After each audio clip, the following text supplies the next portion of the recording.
Hello, hello, hello, everyone. Welcome to Nation Watch. Today is Sunday, 13th July 2025. Elections are right around the corner. Tomorrow, 14th July 2025, is Nomination Day. And Nomination Day is a big event. We know that GCOM's lack of preparedness is causing some problems. We know that there's a tussle over who's first and who's next in line. What we do know for sure is the APNU is first in line to submit its lists, and the APNU is first in line on the ballot paper. The APNU is next in line to form the government of Guyana following September 1, 2025. These are things that we know. So what's happening tomorrow? Tomorrow, we're asking you to assemble at Main and Lamaha Streets, starting at 8:30 in the morning. Come out in your numbers and support the APNU's team that will be presenting its list. At the Umanayana, we move from Main and Lamaha at an appointed time to head to the Umanayana for the presentation of the list. This is an extremely important event, and historically, it has been an exciting one, and we expect no less this time around, given that 2025 elections, 2025 regional and general elections 2025 are about the most important elections in the history of this country. And so we want you to make your best effort to be there to support your party on Nomination Day. I'm your host, Mervyn Williams. Thank you very much for joining us on Nation Watch. And today we will be discussing on people-centered economic measures for a better Guyana. And as we head towards that discussion, it is important to recognize that already there's a tussle over two very, very important constituencies in elections 2025. There's a scramble for the youth vote, and there's a scramble for the indigenous vote. I can assure you that the policies and other measures which will be presented by the APNU,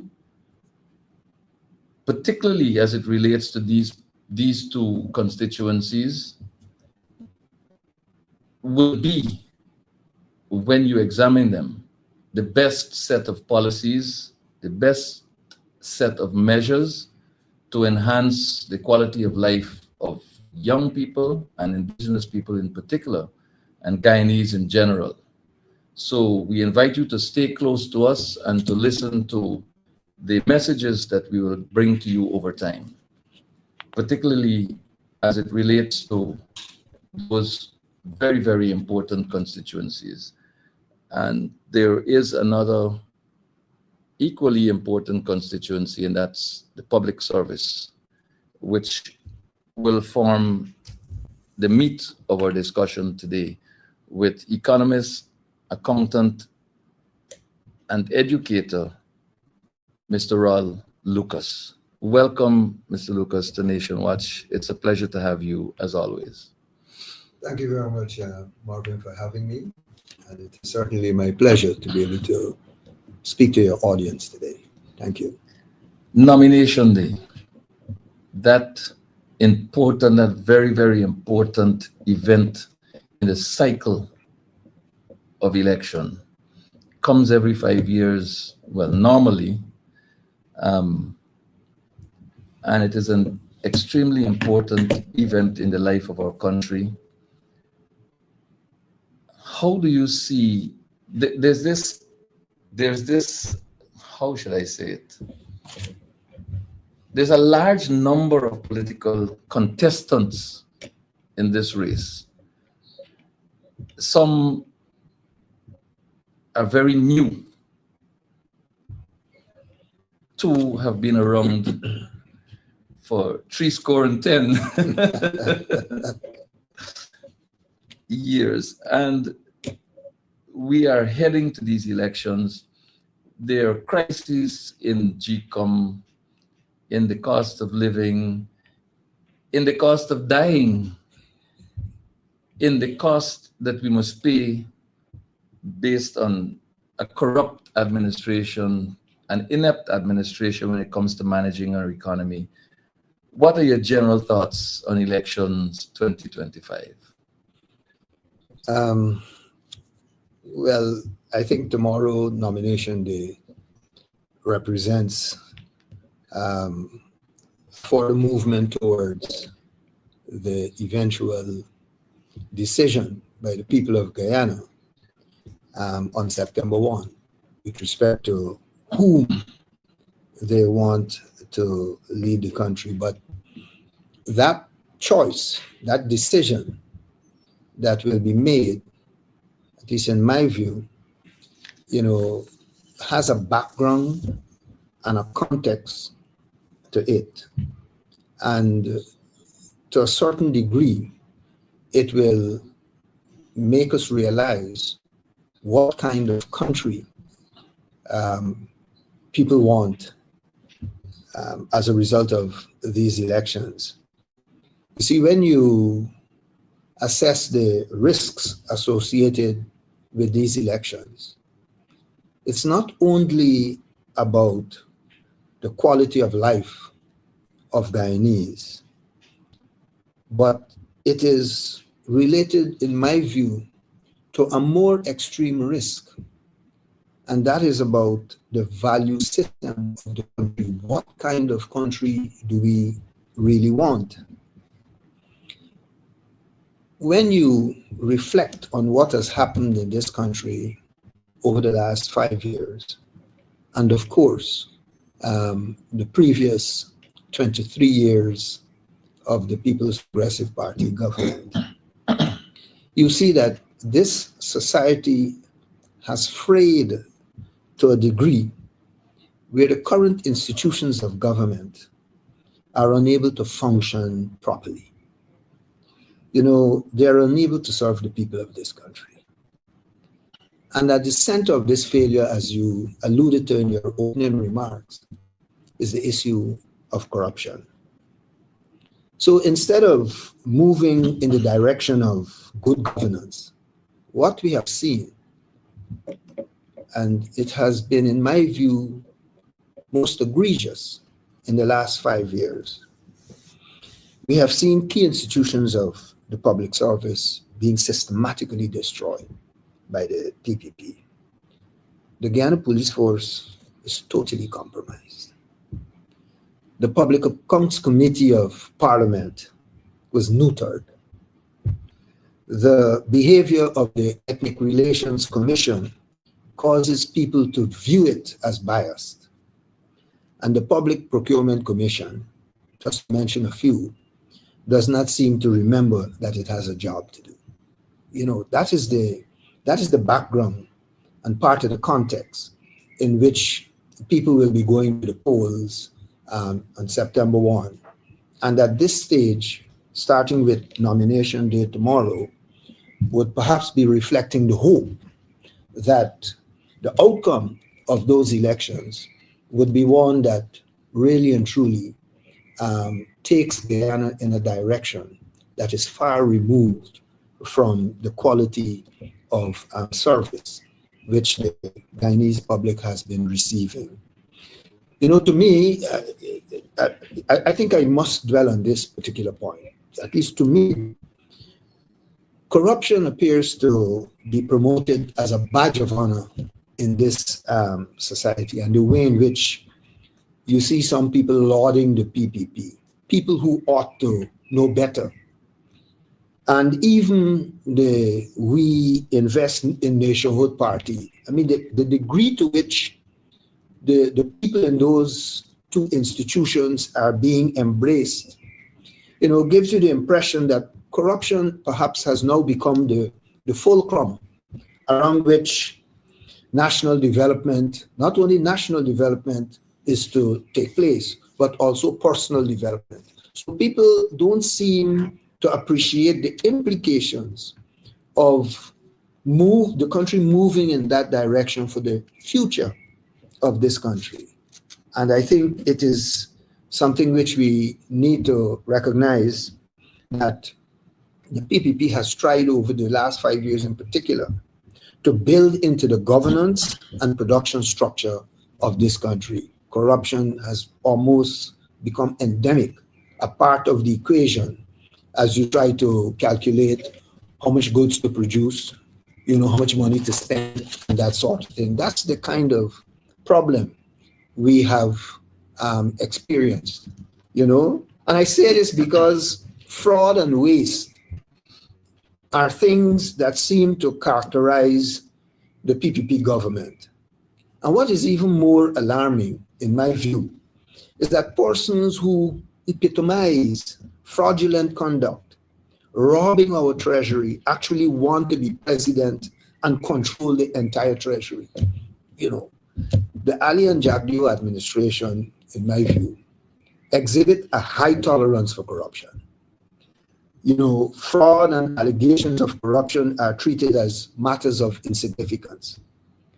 And in an instance where about 34 billion Guyana dollars was lost through gold smuggling, the PPP cannot tell Guyanese why the criminals are still walking the streets of Guyana unmolested, or what it has found out to be the cause for these people to be left walking the streets, and in some instances perhaps even contending or competing, I should say, for there's a table I have, if you wouldn't mind me. Before you head there, corruption being promoted as a badge of honor, very interesting observation, and a strong one too. And there's some issues that jump out at you here.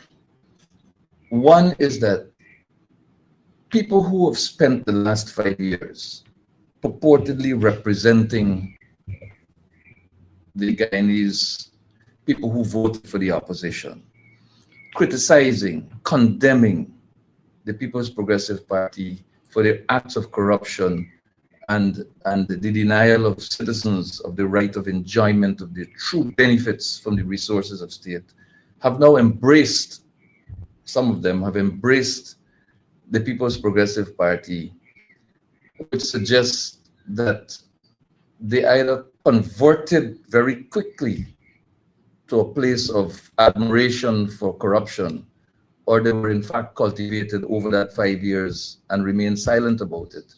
Some have moved over to the same new political entity you refer to, that stand accused of similar acts of corruption. And there seemed to be no difficulty in embracing the personalities in these two political establishments. When we know that 50% of our national budget for the last 2 or 3 budgets at minimum have been dedicated to public infrastructure. When we know from the international financial institutions reports that at least 50% of that 50% goes to corruption. So we know that 25% of our national budget is going somewhere other than to developmental works, to the benefit of the people of this country.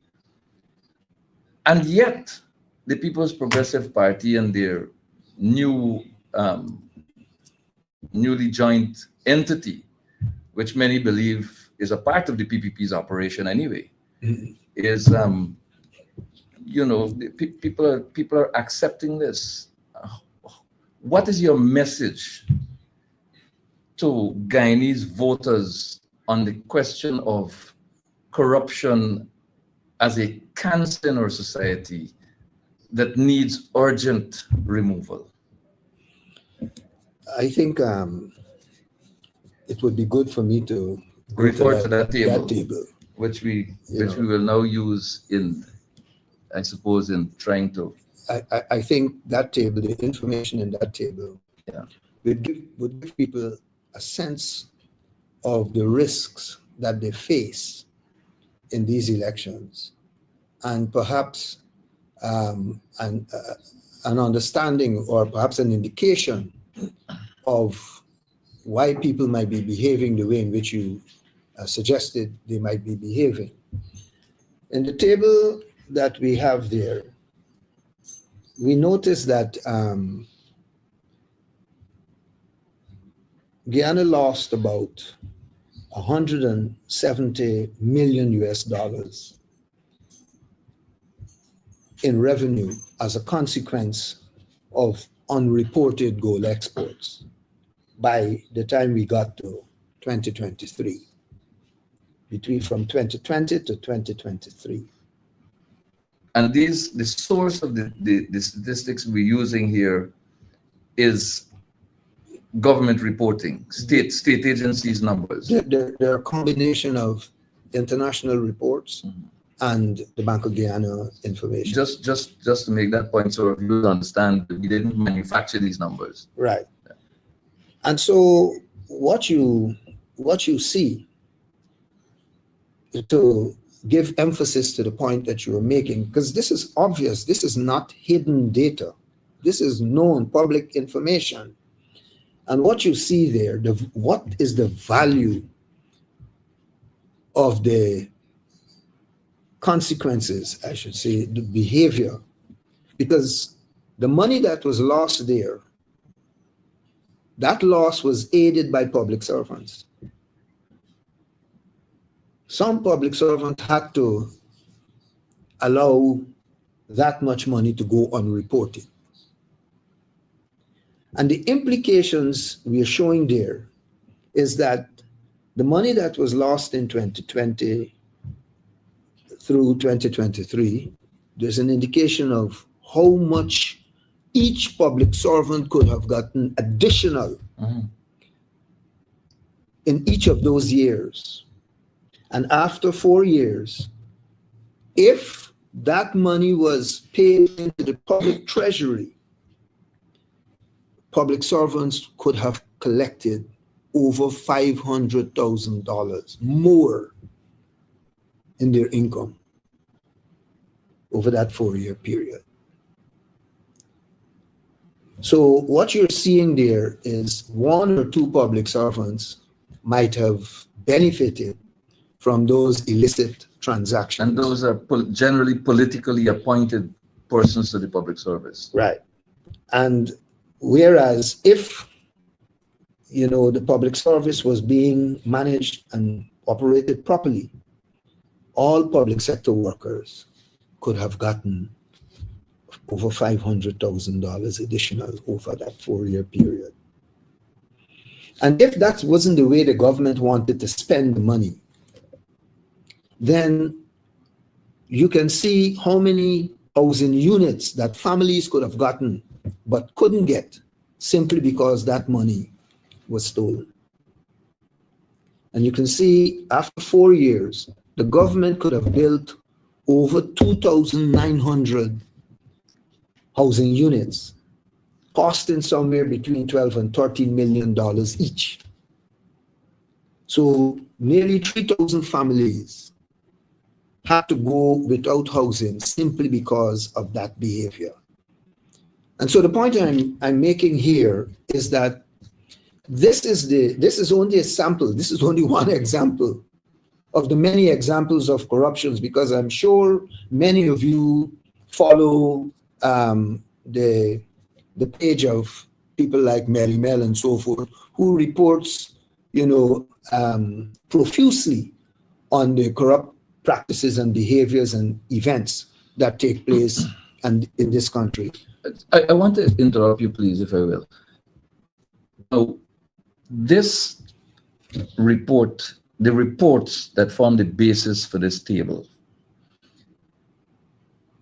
would not have included the smuggled gold that is being referred to in daily or weekly conversations coming out of Freedom House. Would it? Well, I couldn't be sure, but once that goal reaches overseas, it will appear in the international reports. international report Okay. as coming out of Guyana. Where it originates is another matter, but at least coming out of Guyana. So essentially, what I'm saying, therefore, is that our public service has a major role to play in controlling corruption in this country. And I think the public service needs to get that opportunity. And to emphasize that point, we shouldn't forget that a permanent secretary has been sanctioned, a permanent secretary has been sanctioned by the United States government.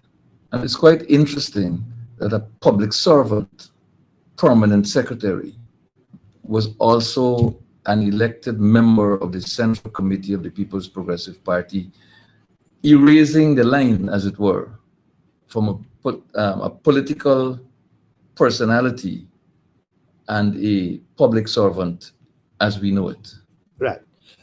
And the thing about it is, I don't know how many people really know why this lady was sanctioned. And this lady wasn't sanctioned merely because the US government thought that she was acting alone. And if I were to quote from the report that I read about the sanctions, and it appeared on the OFAC, the Office of Foreign Assets Control, out of the Treasury Department of the US government.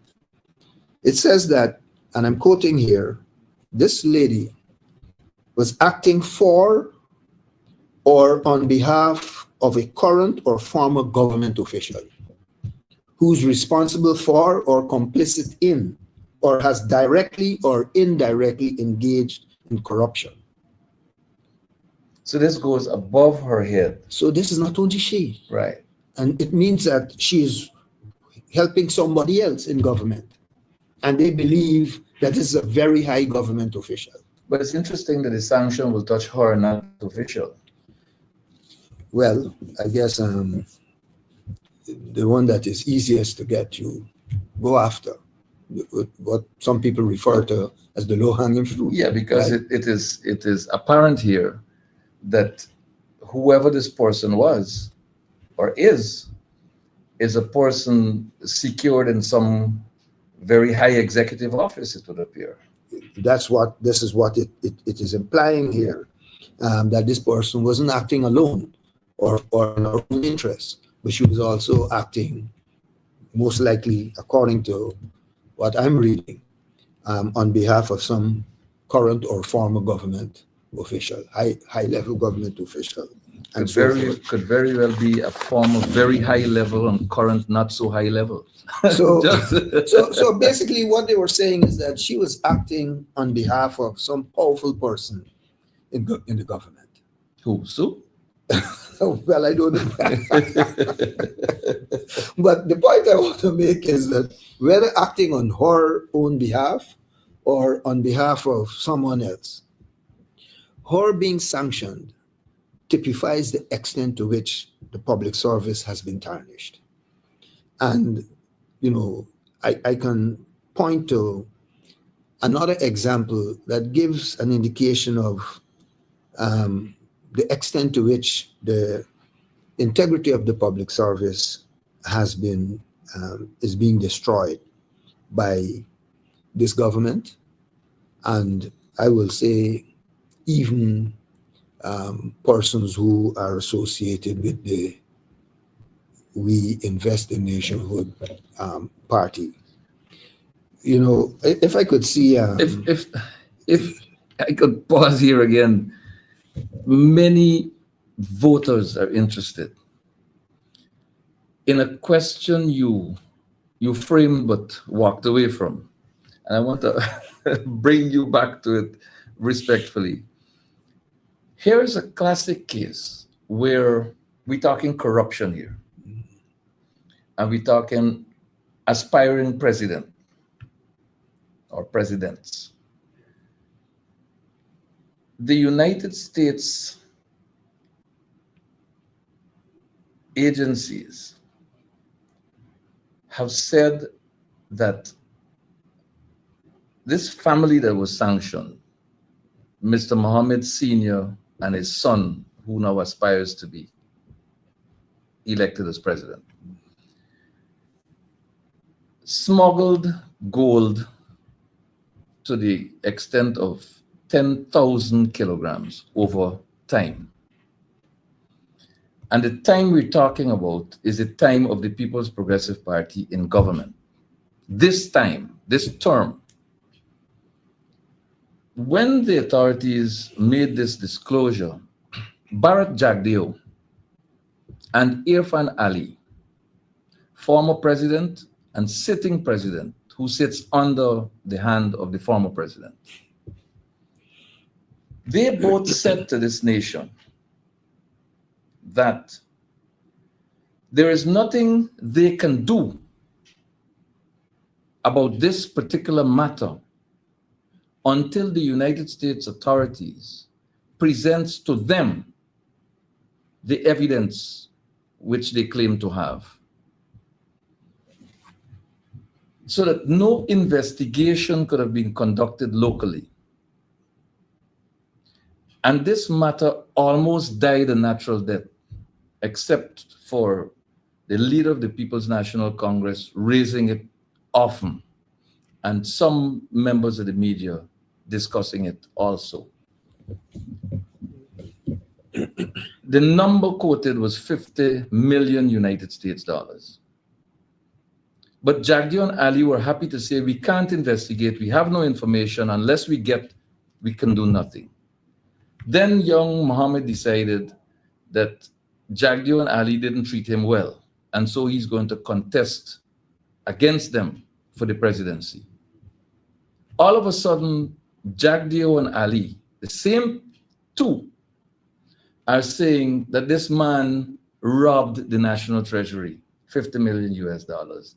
This man cheated the taxes, 50 million US dollars. This man is a threat to this country. But they have not yet disclosed whether the United States authorities have given them this information to allow them to make these pronouncements. At the same time, they who control the state and the government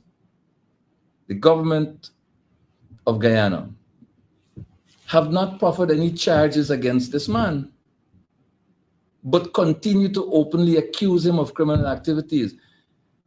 Help us understand this clearly confusing scenario where the chief executive officer of a country accuses a citizen of a crime that the police cannot act on.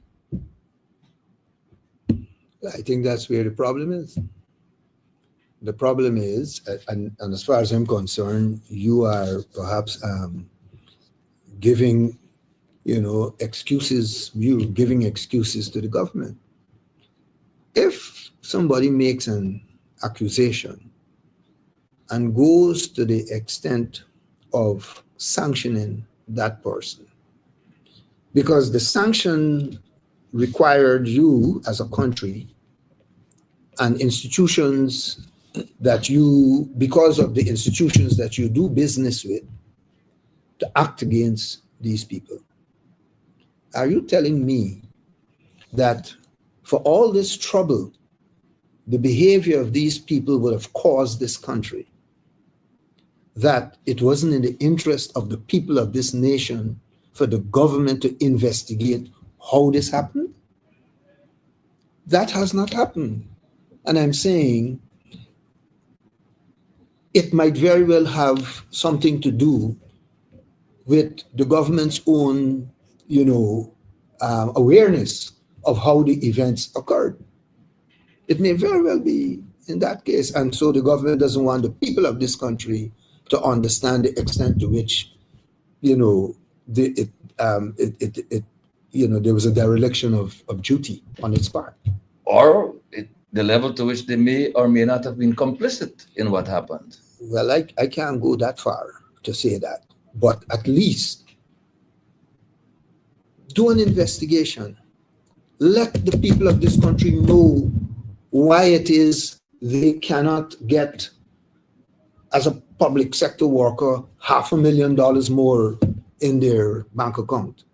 Let the people of this country know why it is you cannot get nearly 3,000 houses built for deserving families in this country. And what is surprising is that people who are running to the PPP and perhaps even to the WIN party don't seem to think that those are important things to judge the behavior and performance of this government by. I find it very surprising. I mean, I wonder to what degree these people understand what is happening in this country for them to be making the kind of remarks that they make and to form the kind of judgment that they form about the performance of this government. I just do not understand it. But let me go to figure one. Let me go to figure one, because I need to emphasize this point. I need people to really appreciate what is happening in this country. Now, figure one on the screen refers to an item that came to the attention of the people of this country, and by now the government of Guyana, that the former CEO of the Central Housing and Planning Authority was the owner of a property valued $750,000 in the United States of America. I am not... Another almost cold case, by the way, because Jack Day was pronounced that they found nothing untoward with respect to the source of income, the source of funding for the purchase of that house. Yeah, I don't know.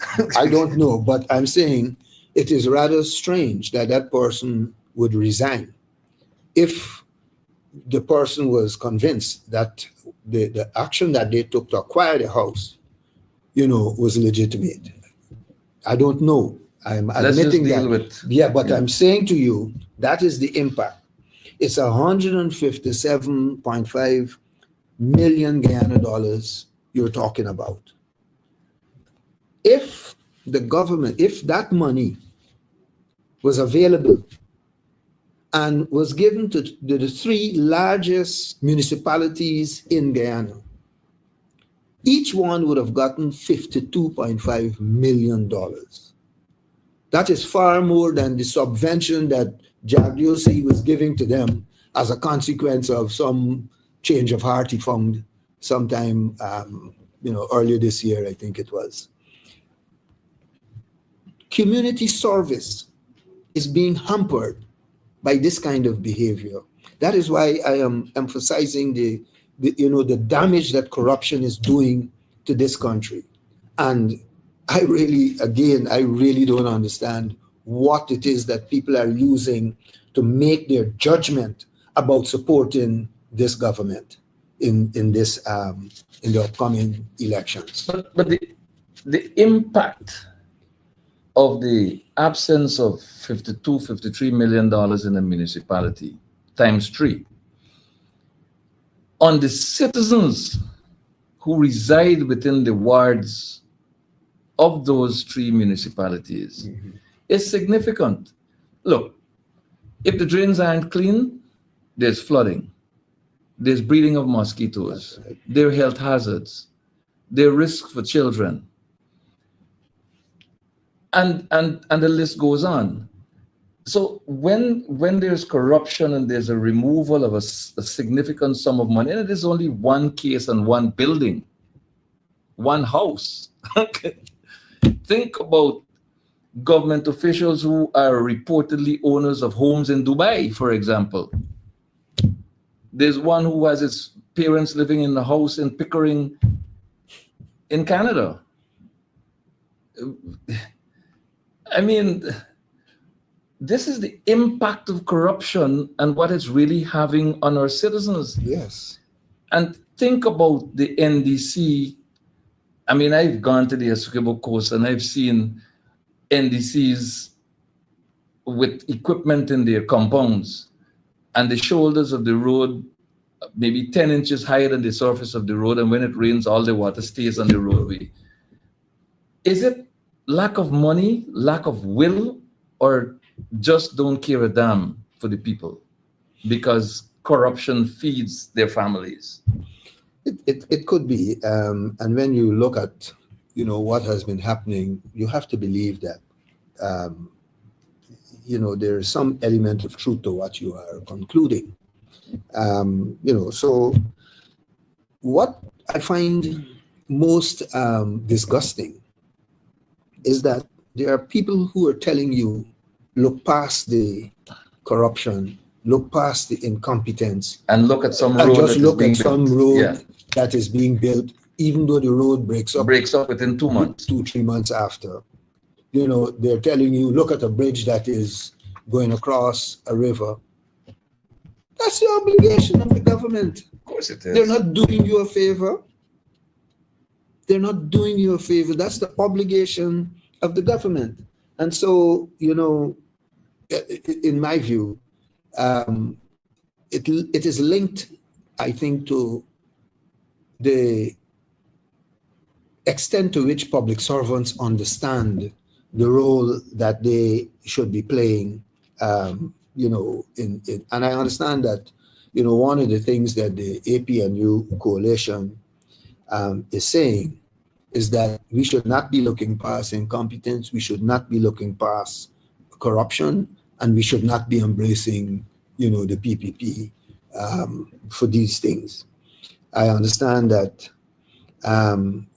the coalition is saying that the only way to rectify this situation and rescue Guyana from, the destructive path, I should say, that it is on, is to actually strengthen the public service. There is an understanding that the public service is far more important to the building, and in this case, rebuilding and advancement of Guyana than people seem to understand and appreciate. It's the backbone. It's the backbone, really, of any government that means well for the people. That's correct, because public servants save lives. Public servants, through the emergency services that they provide, through the safety and security services that they should be providing, they are actually making the society better. They're helping to improve the quality of life of the citizens of a country. You just mentioned, the whole question of what community institutions can do for the people, drainage and water supply and sanitation and that sort of stuff. I mean, that public servants are there to ensure that those things happen, not to see them deteriorating around the place. They're there to prevent deterioration and to help with improvement in the quality of life. If resourced and provided, if resourced and allowed the opportunity to do their jobs unhindered by political intervention. That's a very important observation that you're making there. I want to, we mentioned a moment ago about the impact of corruption and the quality of delivery of goods and services to our people. Mm-hmm. We mentioned the roads that are not standing up. And just in case there's any doubt, because people generally try to defend the indefensible. And I want to bring to the attention of our viewers Mm-hmm. an example of where corruption resulted in the construction of a road. I call it Nara Highway. Concussion Highway is on the East Bank. Nara Highway is on the West Coast. Mm-hmm. And if you look at this road that was constructed for hundreds of millions of US dollars, and after 2 or 3 months of being commissioned, here is what is happening. I trust that we can have a look at what's happening in a moment or so.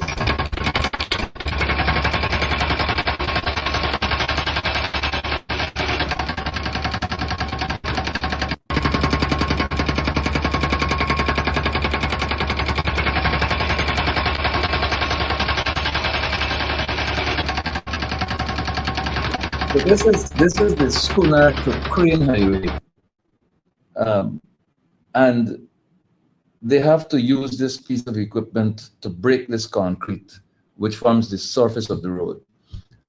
When you look at this, you do not have 5 inches of concrete surface, and when you look at there are no steel rods in there, or steel bars as you call them.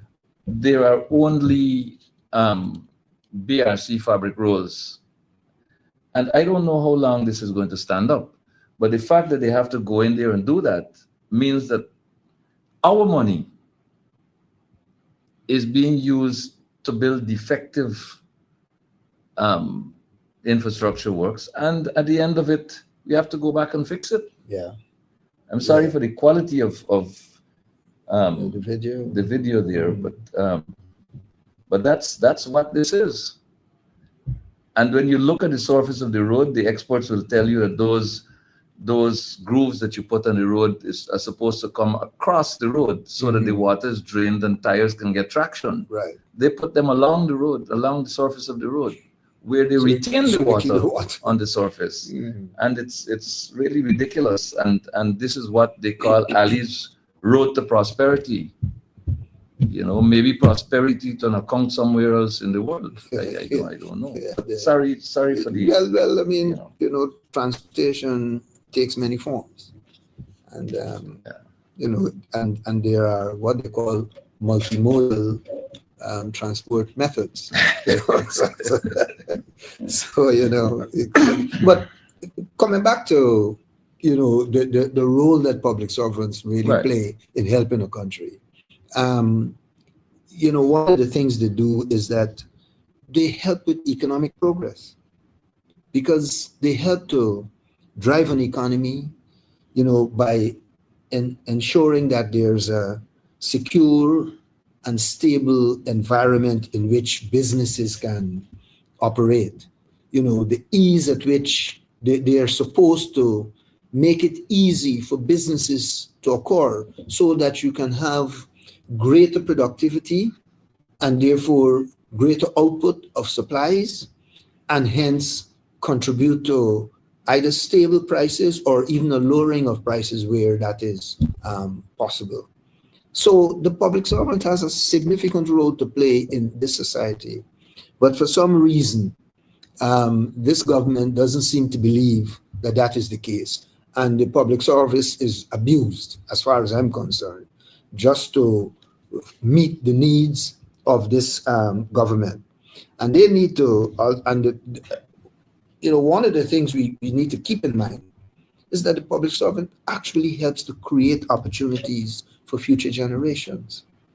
And sometimes it doesn't appear that way when you look at what this government has been doing over the years.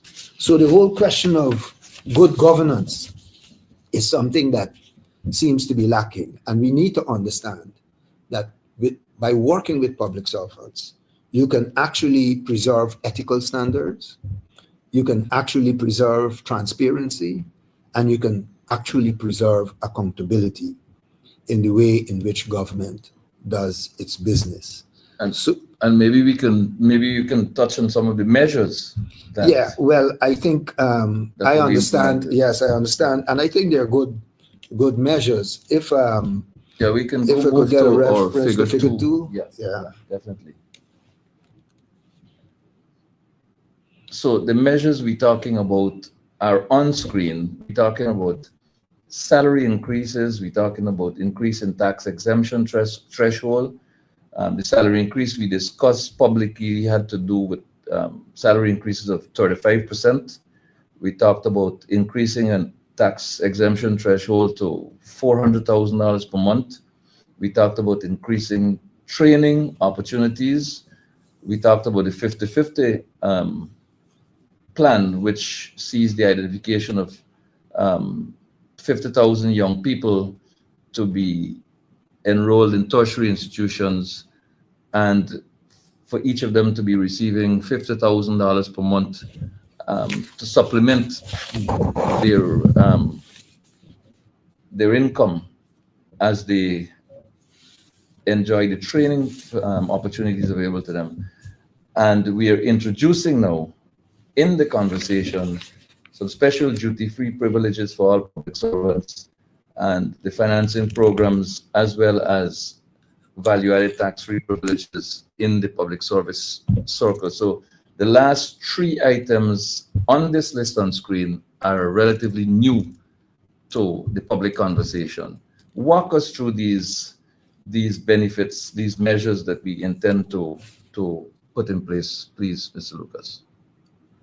Well, I think one of the questions that has been raised about the proposals coming from the coalition is how they will pay for these things.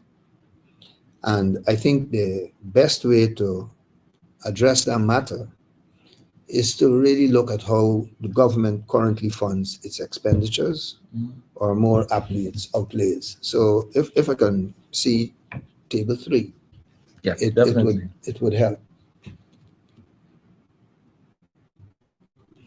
Right. So the table on the board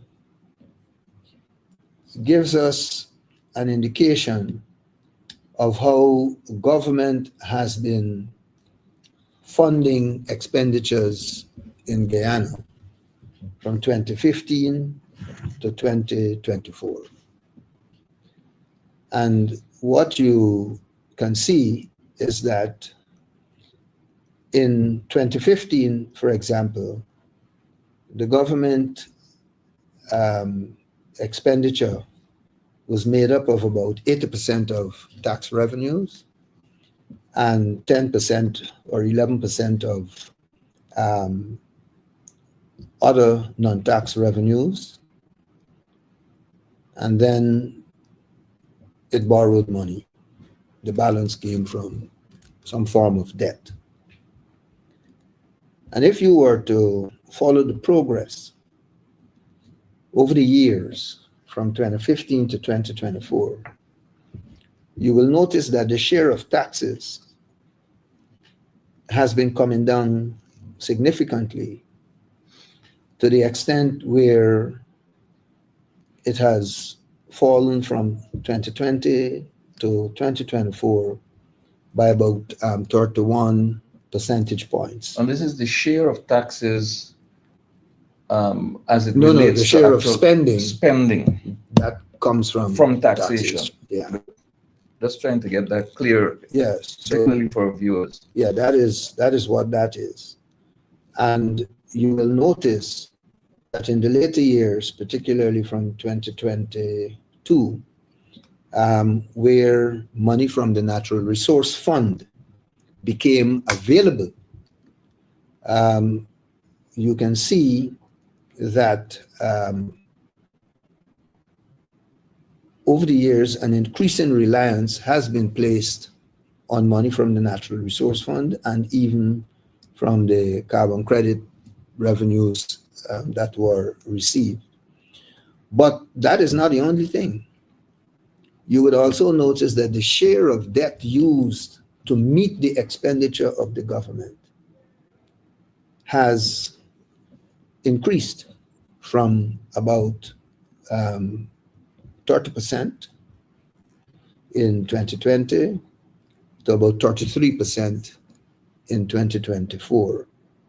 So that is how government funds its expenditures or its outlays, because it includes those transfers that go to people. But when you look at 2019, that's the last full year of the coalition's term in office. The share of debt was mere 15%. And in the very first year of the PPP administration, that doubled. Well, I think we have to remember that in 2020 and 2021, we had COVID-19 as a factor. Mhm. And so that could have contributed to the increase in borrowing, to deal with that crisis that we had at the time. So I'm not particularly surprised that, that could have occurred. And we didn't have access to the oil resources as yet. Mhm. But I'm pointing out No, here. but forgive me for interjecting again. Mhm. While it is true that we didn't have access to the oil resources at that time, is it not a case of perhaps um, exercising an unsafe practice of borrowing against projected oil revenues? Not necessarily. Okay. Not necessarily. I think the more important trend line that we should begin to observe is what started happening in 2022 when oil money became available. You can see that the government has been reducing the amount of dependence it places on taxation. Mhm.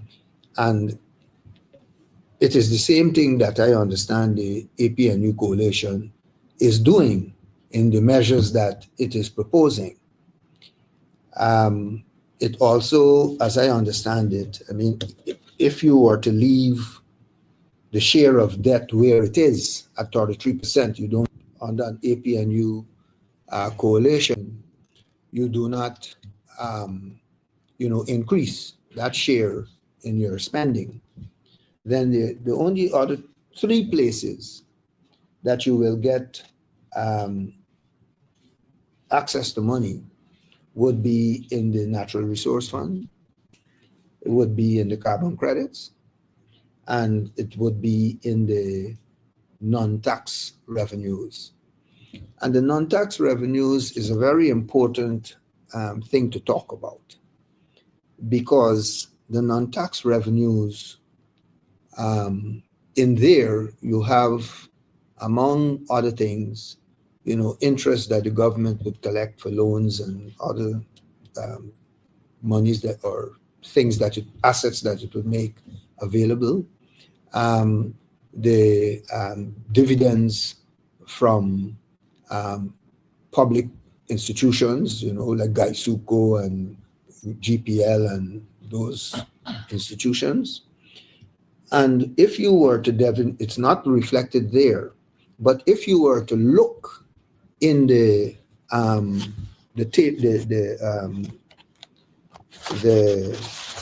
what we call the source documents, like the Bank Again report and that sort of thing. One of the things that you will actually see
Guyana with respect to how we can improve the life and circumstances of the people living in this country. So I think that's very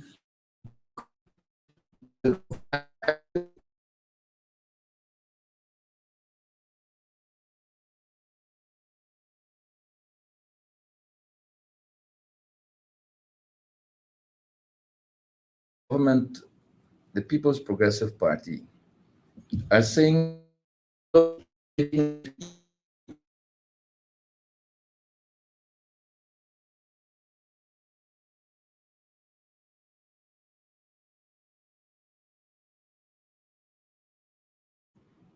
is that there are serious implications for future generations as it relates to the debt burden, because our current debt burden is somewhere in the region of $7 billion US, and it's growing. And it appears as though the government is borrowing on projected oil revenue as they go forward. Thankfully, their term will soon end. But what are the implications for that shift from taxation, for example, to the debt, and the implications of debt on our nation's future generations as an alternative to perhaps taxation? well, what I would tell you is that the issue of debt is even more important in the context of the corruption that takes place in the society. You see, every time, if you have a project where, let us say, the project values $10 million, but somebody creams off $2 million at the top. Mm-hmm. But the project still needs $10 million to be properly completed. One of two things will happen. Reduce the quality of the work. You either reduce the quality of work, or you have to go back and borrow more, or both. Or both. But it's the borrowing that bothers me, because what is happening is corruption is saddling our future generation with the burden of the misconduct of others today. And so when people get away with corruption in this society, it is the children of today and tomorrow who will have to pay the price. And that is where my problem is, because I have grandchildren. I have children. And I'm sure we all in the same category of being parents and grandparents. And there are many people out there who are in the same situation and would be wondering how this will affect them. Do you see the measures outlined in the previous figure 2 as being reasonably sufficient to assure public servants that there's a menu of measures that can lift their quality of life and that can allow them to make better provision for their children and grandchildren? I think, based upon what I've heard and conversations that I've had, with persons, I think people are really excited to see that the APNU coalition sees the public service as an instrument of development, and therefore one that could help in the process of dealing with this corruption issue that this country has. And, I think the fact that public servants are being regarded now as very important people in this society, and people who are deserving of special treatment to help this country move forward in the way in which it should, I think is a very good thing. And, I understand from persons that I've spoken to on this matter, there's some amount of excitement. People are saying it's music to their ears. And I certainly commend those in the coalition who have, thought about trying to get this done. Walk us through table 4 as it relates to expenditure. Walk us through this, because this is quite an interesting revelation. And again, I say to our viewing and listening public, particularly our viewing public, that these numbers come from authentic sources, and they've been compiled here with a view to bringing simplicity to the numbers themselves. Walk us through table 4, please, sir. Well, table 4 gives us an indication of the participation of various institutions within the Guyana economy. And you have the government on one side, and you have everybody else, which includes primarily the private sector, and to a lesser degree, the nonprofit institutions. Again, the table that says government expenditure shows the amount of money that the government of Guyana spent over the years from 2015 to 2024.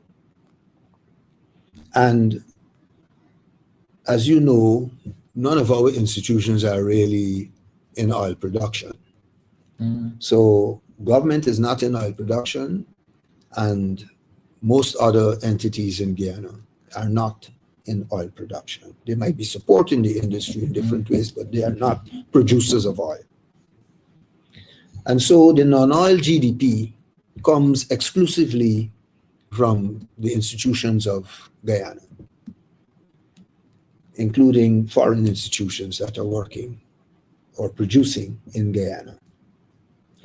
And we can see that in the column that says non-oil GDP, over the years, the value of the GDP in the country from 2015 all the way to 2024. And when we look at the government's share of spending in relation to the output of the country, you can see it moved from 20% in 2015 to 83% in 2024, which means that in 2024, the private sector contributed only 17% of the GDP of this country. Now, but is not the mantra of this PPP regime that the private sector is the engine of growth? Well, I mean, but this contradicts that, doesn't it? I think we all agree that the private sector should be the engine of growth and development in the country. But this table shows that the private sector has been captured by the government. It shows that it is now an agent of the government. It is not a self-propelled part of the economy as it ought to be. You can see there that the decline in spending by the private sector suggests that there's no ingenuity coming out of that part of the economy that should be the engine of growth and development in the country. There's no evidence of innovation. So again, I don't know where people are coming away with the impression that this government is doing wonderful things. But it is not helping this country. And I can tell you, most of the people in the private sector are very unhappy about this situation. But some are very happy.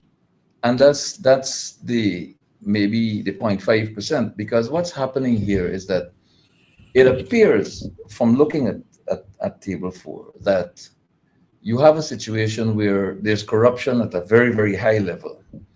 That corruption is resulting in, or takes the form of government handing out contracts to friends, families, and favorites, creating a contractor class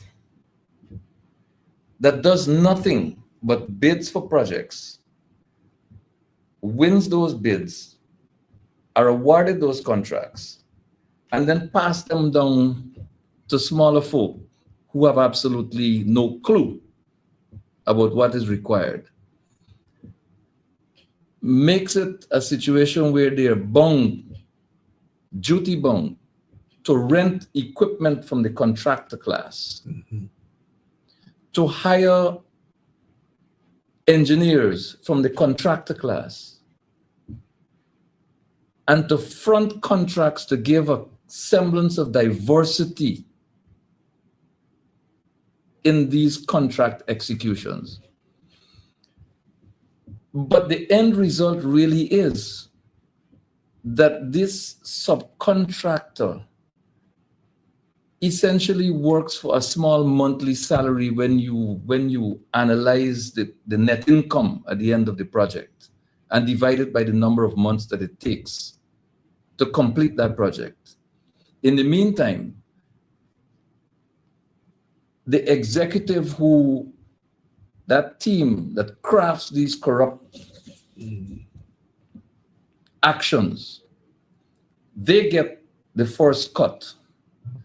The contractor class gets the next cut. And the man who is doing the work, who is clueless of the fact that he's being used and is happy to be associated with a contract, gets minimum wage. Yeah. And people seem not to be able to get that. And what this is also telling us is that the private sector is being diminished in a very deliberate way by the People's Progressive Party, to the extent that that which remains of it is actually a part of the People's Progressive Party, so that there can be no contentious bargaining or demands or anything such as this. Mm-hmm. So why would the private sector players be happy? Well, I can't speak for these guys. No, you said most of them are unhappy, and I agree, but why would they be happy? Yeah, that's true. I mean, they're looking for help, actually. The private sector is actually looking for help. And, I think it is good to see that the people in the APNU coalition recognize this situation and have, I understand, developed some ideas which they intend to work with in order to ensure that the private sector, would be in a much better position than it is. But what that also tells you is that, the government may not have to do as much as these guys are doing if there is greater focus on efficiency and productivity in this country. Because, as you know, I think you pointed out earlier, that about, and I've read it in an Oil Now article, where experts in the development assistance field have pointed out that nearly 41% of the capital budget in this country goes to waste or disappears in some other manner. Yeah.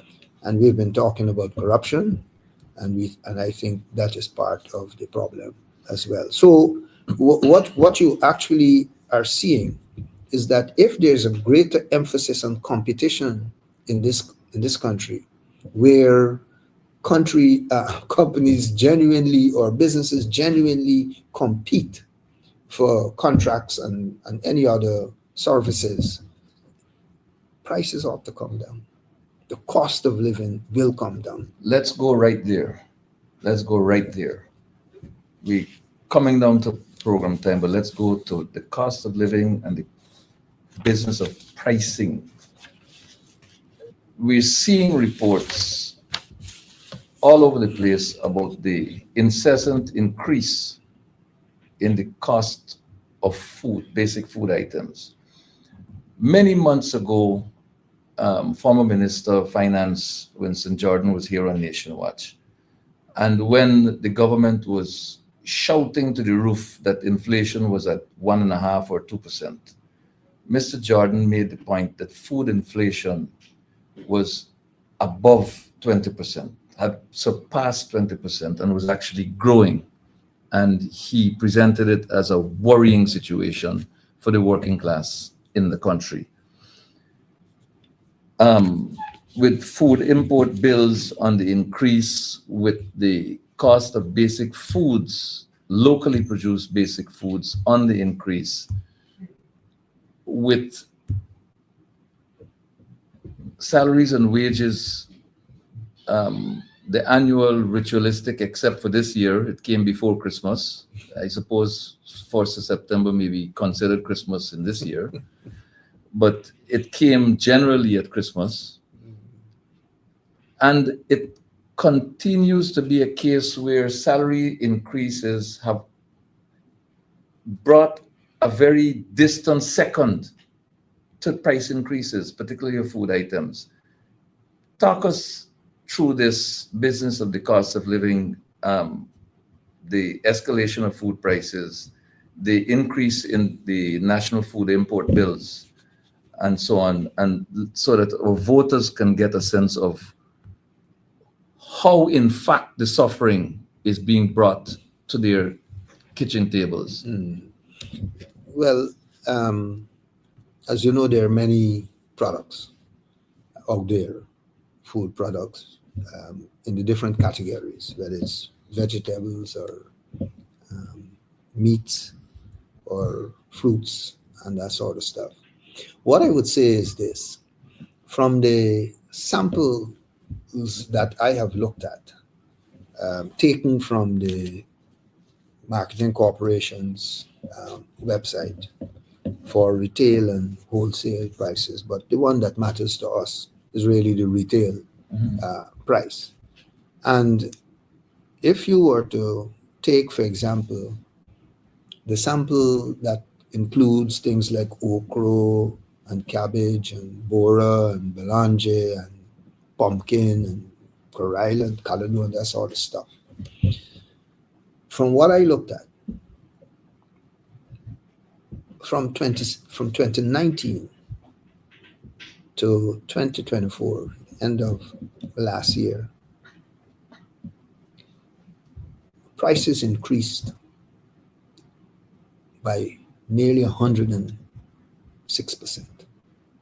over that range of food items. These are basic vegetables. And these are basic vegetables. So I mean, most people, I suspect, based on the numbers that I've seen, probably were concentrating a lot on the belange and on the pumpkin, because those had the lowest price increases. That's over the time. But they've had significant, and this is up to 2024. Yes, I'm not dealing and with. These are statistically documented. Yes, these are based on indices that you can create from the data that exists in the Marketing New GMC's website. Yeah, just trying to tie that down, because our viewers, particularly our women folk who go to the market, will tell you that the prices have significantly escalated since end of 2024. So, because particularly pumpkin has been making waves on social media, with $1,200 for a little slice that maybe can feed 2 people. So but the point I'm making is that, you know, at least for the time period that I covered, you still saw across that category of vegetables, the increase was over 100%. You had a similar situation with fruits, but again, the sample is just a sample. It doesn't include, you know, all the fruits that are out there. But what I have seen is an increase of like 145%. Wow! Prices. And give us the salary increase cumulative for over the 5 years. Well, I think in the last budget speech, I think the government said that they had increased prices, salaries by 76% or something like that. I think the coalition did that 76%. You know, But 77, I think the coalition yeah, was but I 77. don't think they came anywhere close to that. I didn't do the numbers, I must I confess. think I read it somewhere, you know. And then when you look at things like planting and so forth, it's over 106%, and so forth. So, I mean, there were increases in other, you know, types of foods like meats and so forth. You had a close to 60% increase in meats and in eggs, nearly 70% increase in eggs and that sort of stuff. So I guess the point that one has to make here is that no matter how you twist it and turn it, the money that many people are getting is insufficient to take care of their needs and their family. Well, the coalition has put out their information regarding what it intends to do in terms of agriculture. The leader of the PNCR, who is presidential candidate, Aubrey Compton Norton, presidential candidate of the APNU coalition, has made it clear that his administration intends to focus on training in the area of agriculture, research, as well as technical support to the farming community in the bid to up production, reduce costs. He talked about supporting agriculture by the establishment of a fertilizer producing or packaging facility that will feed the farmers' needs in a very strategic and well laid out manner. He talked about increasing food supply. He talked about providing the farming community with extension services. Right. He talked about supporting families by way of a school's transportation network, by way of support to children in school, even as you talk about the young adults going in the area of tertiary education and so on. So there is clearly a path that's already been charted with respect to bringing down this whole food cost factor and ensuring that the cost of living challenges are mitigated. And that is entirely apart from the tax measures, the tax relief measures, as well as the increased income that is projected, not just for the working population, but also for pensioners. Because he has said that pensioners will receive $100,000 per month as a pension.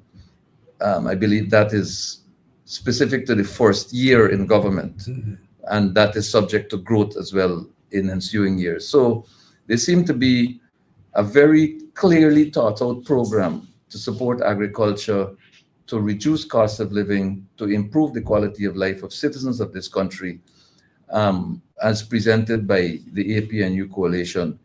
And you said very early in the program that corruption is an issue and that there's tremendous saving that is possible from nipping corruption in the bud. And you've also pointed out the other sources of revenue, the Natural Resource Fund, carbon credits and so on. And you also spoke about the role of the private sector, not in great detail, but I'd like to ask you to go there for me, please, the role you see the private sector playing in all of this, because generally, outside of the Guyana Sugar Corporation and sugar production, agriculture generally is a private sector type operation, with rice, I believe, being the largest of the crops. Right. Well, of course, you have a number of products have emerged over time. Coconuts, for example. Oh, yes. Pineapples, as we know, plantains and other ground provisions have all become important components of our output, GDP in this country.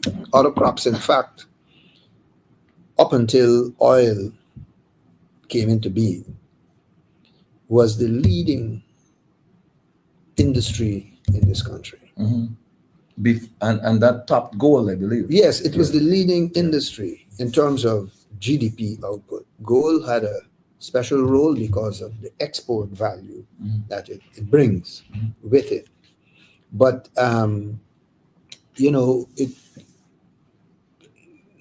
we need to expand agricultural production. I think I've heard the presidential candidate for the coalition also say that there needs to be better agro-processing facilities and proper distribution support services, which would include things like storage and so forth. I don't know if the PPP was listening to as they are now, yes, the conversations of the leader of the opposition. But he had, I noticed there was some signing of some agreement with some company to do some storage facilities in Guyana. But those are things that need to be done as a matter of urgency, because if we can store some of the foods that we produce, it will allow for a greater stability in supply and, as a consequence, stability in prices as well. Unless, of course, you encounter the odd, cyclical event that will cause these things to fluctuate violently. But that is what I think is necessary to support the private sector in the production in these areas where large-scale production could occur. I think that support should be there. I think also there's need for closer working relationship in a constructive manner between the government and the University of Guyana. There are different departments in the University of Guyana that can bring, expertise to the work of the government that would help to reduce, the cost of living in this country. They can do it in collaboration. They can support, the university can support work being done in the private sector through funding provided by the government of Guyana and so forth. So you have the agriculture department, you have the technology department, you have the health department, you have the education department. All of these institutions, can be utilized more. These different departments, even the Department of Government and International Affairs, can be utilized more by the government itself in trying to get things, right in this country. So I would say that a significant emphasis needs to be placed on what the private sector can do to help increase output, increase productivity, increase efficiency and productivity, and as a consequence, increase, the supply of goods and services. I think at one time I showed you where since 2022, the supply of goods and services in this country has been declining, even when you include the imported items into the supply. It has declined significantly from 2022 to 2024. And unless we arrest that situation, we're going to continue to have the kind of problems that we have. But I believe with the kind of spending contemplated by the APNU coalition, there's an opportunity to arrest that situation and perhaps even reverse it and make the circumstances of Guyanese much better than they are right now. Well, presidential candidate Aubrey Compton Norton, leader of the People's National Congress Reform, presidential candidate of the APNU coalition, has made it clear that he intends to lay the foundation for the broader and deeper more significant involvement of the private sector in the development of our country going forward. And I suppose that will create the enabling environment for the private sector to contribute more in terms of spending for the development of our country, because they obviously will have the capacity for greater revenue inflows, rather than just sitting there and be treated the way they are by the People's Progressive Party. So private sector operators, you have a greater opportunity for a brighter future with an Aubrey Norton presidency and an APNU coalition administration after September 1, 2025, and that's an absolute fact. I want to thank you very much, Mr. Lucas, for joining me on Nation Watch and for making the information not just available, but very, very clear for our audience as they contemplate going to the polls on September 1 and making that very important decision of choosing a government and a president. And to our viewers, I wish to remind you that tomorrow is nomination day, and we are asking you to join us at our assembly point at Main and Lamaha Streets at 8:30 in the morning. And we will accompany our presidential candidate and team to the Humaniana for the presentation of the list of candidates for elections 2025. You must be a part of this historic event. You will be part of a gathering that will be accompanying the winning team as it presents its list in anticipation of taking the reins of government of the Cooperative Republic of Guyana whenever they announce the results of the September 1st regional and general elections. I wish to thank you all for joining us here on Nation Watch and staying the course of the program. Tomorrow is important. Do not miss this opportunity, because as we say in parting company, for Guyana to grow, the PPP must go. Until we meet again, God bless.